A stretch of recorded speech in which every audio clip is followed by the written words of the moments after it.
All right, welcome back, everyone. I hope you are all healthy and doing well, and I hope you had a good spring break despite the unusual circumstances. Um, for the first part of this lecture, I just want to talk about what changes are going to come up due to classes being online now. So first, the lectures will just be recorded videos. They are likely to be a little shorter than usual due to no live student interaction, with perhaps the exception of lecture 15 may be a little longer because I'll do some review of LINQ, and just to kind of remind you, since it's been so long since we've had a lecture, and also due to this part of the lecture right here where I'm just talking about changes in the class. Because there's no live student interaction, I will devote the first 15 minutes of office hours for just questions about the lecture. So that will be the Monday and Wednesday's office hours. Unless there are no questions on the lecture, then we can just hold normal office hours as usual and just ask questions about whatever you need. And I will extend the office hours if there are lots of questions about lecture. We will still have at least 1 hour for normal questions, normal office hours. The lectures themselves, since I'm not recording them, it's not a live lecture, I am just recording them offline.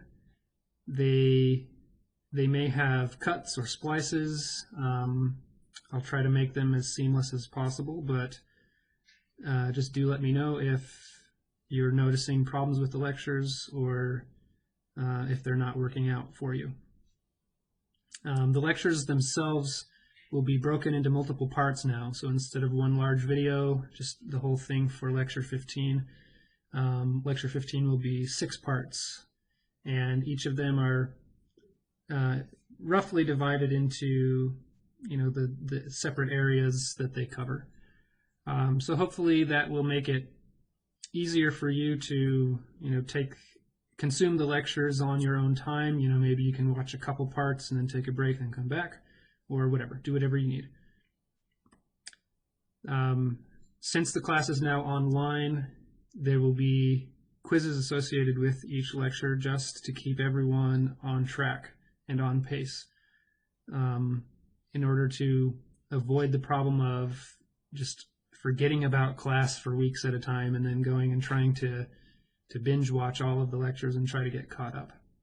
They'll be due every Wednesday and Friday night, so Monday's lecture quiz will be due Wednesday night, Wednesday's lecture quiz will be due Friday night. You'll get 2 attempts on each problem, and it will show you which problems you got wrong. So it won't show you how you got them wrong or why you got them wrong, but it'll give you a chance to go back and further review the areas that you need to. My office hours are now online, obviously, and they will be they'll start right at 1:15 since since we're not holding in-person class, I can just start them right after when class would normally have ended, and we'll go until 2:15 or possibly later until questions have all been answered. And again, those first 15 minutes of office hours will be specifically for lecture questions until nobody has any more lecture questions. There will be an announcement on Canvas about all of this stuff with an update on how office hours work, how help hours will work, how the quizzes will work, and everything like that. TA help hours will change. The schedule will change only slightly. The Friday hours will change just by a little bit, in a way that hopefully won't affect anybody really. The number of hours will remain the same. And the way it will work is we will use Zoom, which is this online conferencing and screen sharing software. I'll send out a URL for the Zoom meeting for the help hours. So keep an eye on Canvas announcements. And the schedule will still be on Canvas, so just check the schedule to see when that meeting will be live, and it will go live, and then the TA will close the meeting when they are done, and we use the same meeting over and over again, so it'll just start and stop at the times when the TAs are available. And the way it works is everyone can join the same meeting, and students are encouraged to even chat with each other in the main meeting room while they're waiting for one-on-one help with the TA. So feel free to ask each other questions, answer each other's questions. Just don't share code and don't share solutions, just as usual. And we will still use the normal TA queue for TAs to know who's next.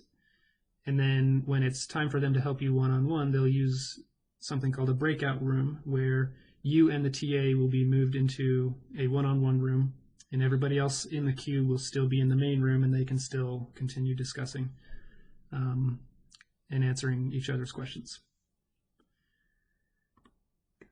On the note of TA help hours, obviously there's going to be a little overhead in doing it online, and it won't be as efficient as having a person there to help you in person. So this is a plot of number of students helped per day by various TAs. So the colors are different TAs. Don't worry about the colors. Just pay attention to the numbers at the top of each bar.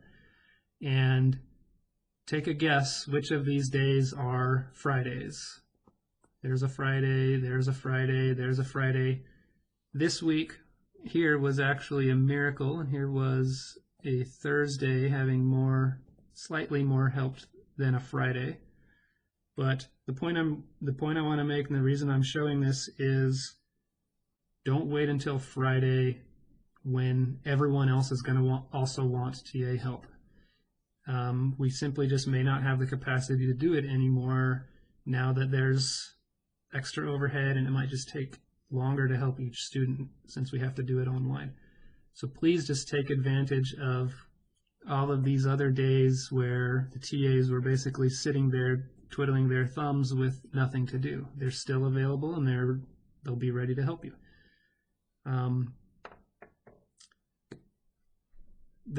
We'll just have to do the best we can under the circumstances and try to figure it out. So please help us by spreading your own workload out and not waiting until moments before the due date before asking for help.